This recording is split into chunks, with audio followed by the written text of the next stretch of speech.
Hello, it's Scott Manley here. Today, I woke up at 4 a.m. because SpaceX was scheduled to perform their most ambitious Starship Super Heavy launch yet. Honestly, every single one of their launches has been more ambitious than the last, but this one seemed particularly audacious. They were going to attempt something that had never been done before. Sure, SpaceX had successfully landed hundreds of boosters on drone ships, but today, they were hoping to pluck one right out of the air using the launch tower.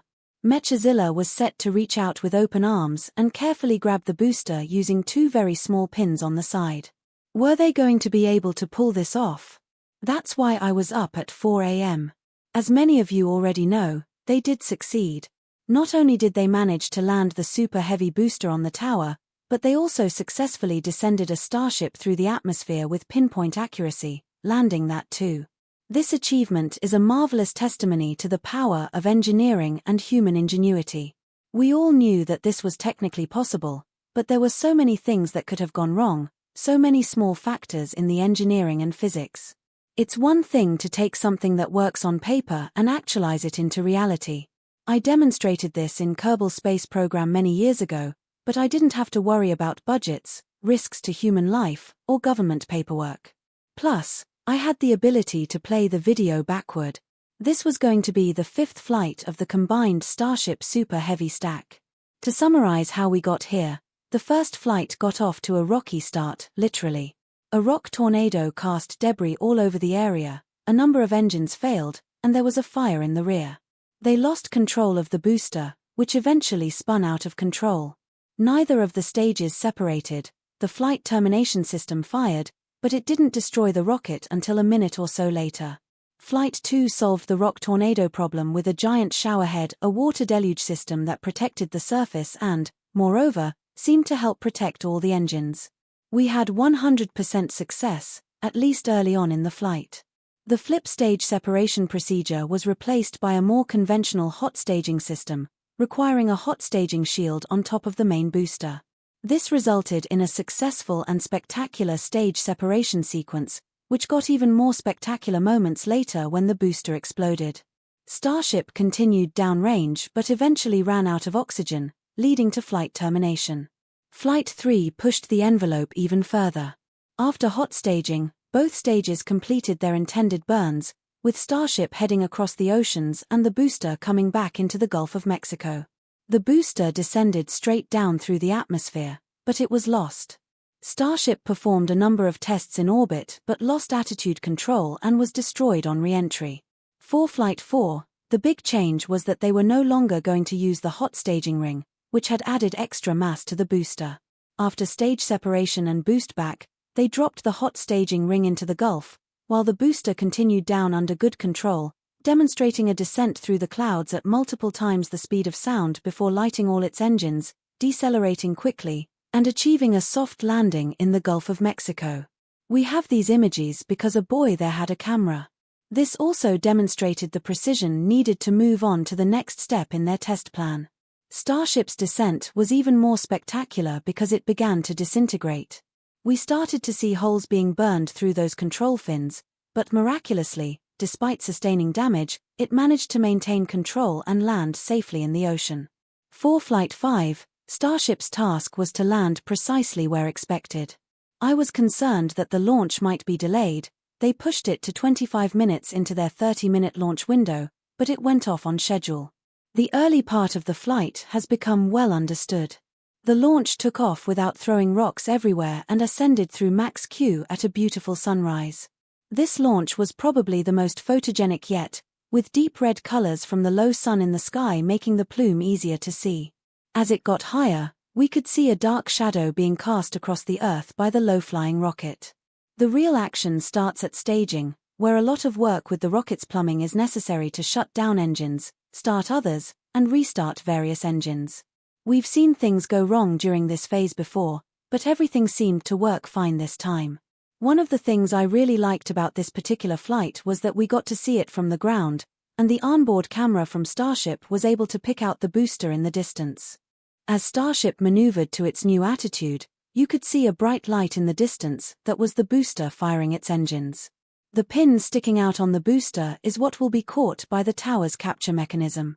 It performed most of the boost back on 13 engines, shutting down 10 of those engines near the end and leaving 3 for the final, precise correction for entry.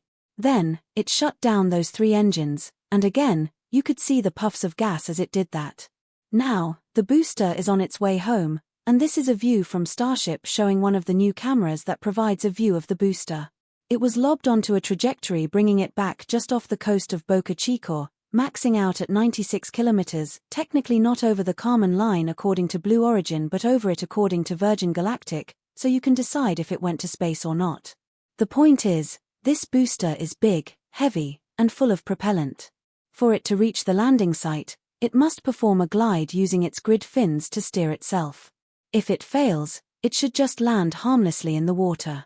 They also had to explicitly send a command to the booster, conducting a system checkout before enabling the mission.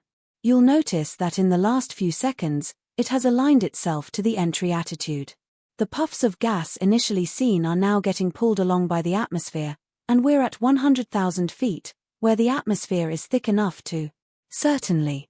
Here's the text you provided, restructured into a coherent paragraph.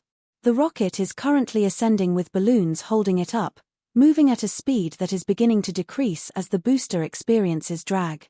This descent is much faster than that of a Falcon 9 booster. As we switch to a ground camera, we can see the booster leaving a trail, but interestingly, the bottom of the booster appears hot. You might think this is due to the rocket engines, but they have actually been shut down for a few minutes. Upon closer inspection, it's the shield around the engines that is hot, resulting from atmospheric heating inside the engine skirt.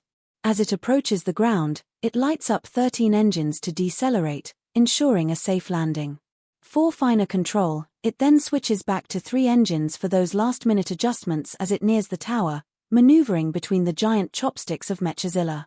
The arms of Mechazilla carefully close around the booster, successfully catching it, much to the crowd's excitement, reminiscent of a star batter being caught out in a baseball game. Rewinding a bit, you might notice debris being shed from the bottom of one of the chains, with a section cut out. Additionally, it's fascinating to observe how the booster actively maneuvers during its final descent. Many observers noted it appeared wobbly, but this was a planned maneuver designed with safety in mind, ensuring that if it were to fail, it would land clear of the tower and avoid causing damage. Only when the booster is certain of its trajectory does it translate toward the tower and begin to slow down, executing a side step at the last minute to prevent any potential damage. In a captivating display, the capture angle reveals the pins descending toward shock-absorbing rails, which absorb stress during landing. This design choice effectively distributes forces throughout the vehicle, potentially saving weight. Despite our awareness of this design gain, uncertainty about its feasibility lingered. Now, as we ponder the future, questions arise about the repeatability of this process. We also observe a vent on the side releasing methane, and due to airflow dynamics, the flames appear to rise against the flow before catching at the bottom and racing upward. This purging of the fuel system is crucial to prevent any explosive buildup. With the booster caught successfully, several processes will ensue to ensure its safety and recovery. Meanwhile, the Starship ascended to a suborbital trajectory at orbital speed, though it would not complete a full revolution. Its performance was adequate for space, reaching a maximum altitude of about 22 kilometers before descending. However, it did not have a flawless heat shield. Several tiles were damaged, particularly on the front wing. Some tiles were replaced with test hardware, while others were removed to gauge the vehicle's response. The heat shield had undergone redesigns, incorporating an ablative layer for thermal protection in case of missing tiles. Reflections of clouds can be seen in the polished stainless steel tanks during re-entry, where atmospheric conditions affect heat exposure. In the thin upper atmosphere, peak temperatures occur despite a lack of significant heat until descending into thicker air, where dynamic pressure peaks, resulting in the vehicle experiencing various heating regimes. Throughout this process, Starship must maintain the correct attitude, with the stainless steel shield facing the primary heating source. RCS thrusters fire intermittently, and as it dives deeper, the rear fins actively adjust to maintain stability. Aiming for precision, the design intends to recover Starship without landing legs, using an equivalent device to pluck it from the air. There are 4 cameras monitoring the descent, including one mounted on a fin. As the heat intensifies, the surfaces begin to change color, potentially due to steel heating or plasma reflections. Sparks indicate material shedding from the shield, an expected part of the development process.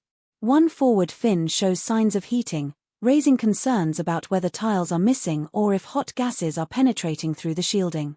Forward fins struggle with sealing due to their attachment to a curved surface, leading to potential pressure and temperature variations. The images reveal the state of the fins, with rear fins appearing stable, while the right forward fin shows signs of failure. Despite these challenges, the vehicle maintains control and descends to a stable altitude, albeit with damaged fins. The Starship, now below 45 kilometers and slowing to less than 10,000 kilometers per hour, experiences a reduction in light from the plasma as it descends. The vessel employs a belly flop maneuver for a high drag orientation, which allows it to descend slowly, minimizing the engine burn needed for landing. As engines ignite, the reflections on the stainless steel surface are captivating. The intention is to land at a slight angle to recover something for later analysis. However, the booster ultimately falls over in the ocean, signaling the end of this phase, but a nearby buoy captures the aftermath, revealing a mushroom cloud of propellant. While the Starship's end was violent, remnants remain afloat, allowing for further analysis of the heat shield's performance.